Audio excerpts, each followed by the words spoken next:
بسم اللہ الرحمن الرحیم۔ السلام علیکم دوستو، جب حضرت عمر فاروق رضی اللہ تعالیٰ عنہ کی شہادت ہوئی اور شہادت کے بعد آپ کا جنازہ تیار کیا گیا تو حضرت علی رضی اللہ تعالیٰ عنہ نے آپ کے جنازے کے قریب آ کر کہا کہ اے عمر فاروق، آپ نے اپنے بعد کوئی ایسا نہیں چھوڑا کہ اس جیسے نامہ اعمال کی میں خواہش کر سکوں۔ بے شک میں نے اکثر رسول اللہ صلی اللہ علیہ وسلم کو فرماتے ہوئے سنا کہ میں اور ابو بکر و عمر نکلے، میں اور ابو بکر و عمر آئے، میں اور ابو بکر و عمر نے یہ کام کیا، یعنی ہر کام میں حضرت صلی اللہ علیہ وسلم آپ دونوں کو اپنے ساتھ شریک فرماتے۔ مجھے پہلے سے یقین تھا کہ اللہ تعالیٰ آپ کو ان دونوں کے پاس جگہ دے گا۔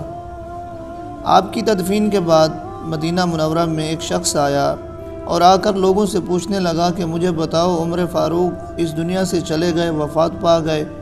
تو صحابہ نے حیران ہو کر اس سے پوچھا، تم تو جنگل میں رہتے تھے، تمہیں کیسے معلوم ہوا کہ حضرت عمر فاروق رضی اللہ تعالی عنہ اس دنیا سے چلے گئے؟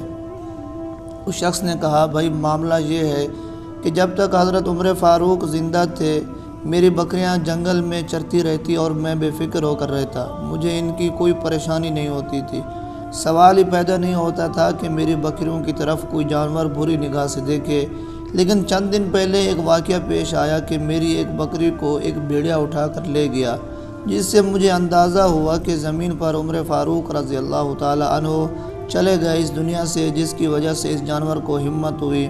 تو صحابہ کرام رضی اللہ تعالی عنہم اجمعین نے اسے بتایا کہ واقعی حضرت عمر فاروق رضی اللہ تعالی عنہ شہید ہو چکے ہیں۔